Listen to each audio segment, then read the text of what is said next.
băm băm un un un in in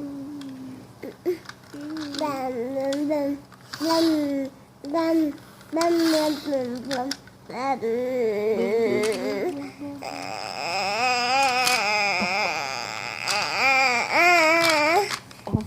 băm tên tên tên tên tên đây cho tới mẹ kêu lên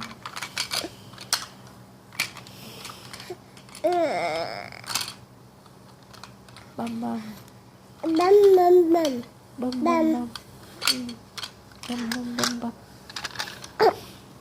băm băm băm băm băm băm băm băm xe băm băm băm. Cái gì vậy? Cái gì trong miệng này nè? Cái gì vậy? Hả?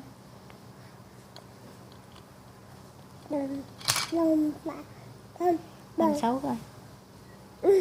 Chớp mắt. Hai tay chớp mắt rồi nè.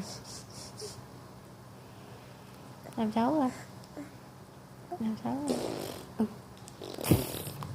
Phun ra.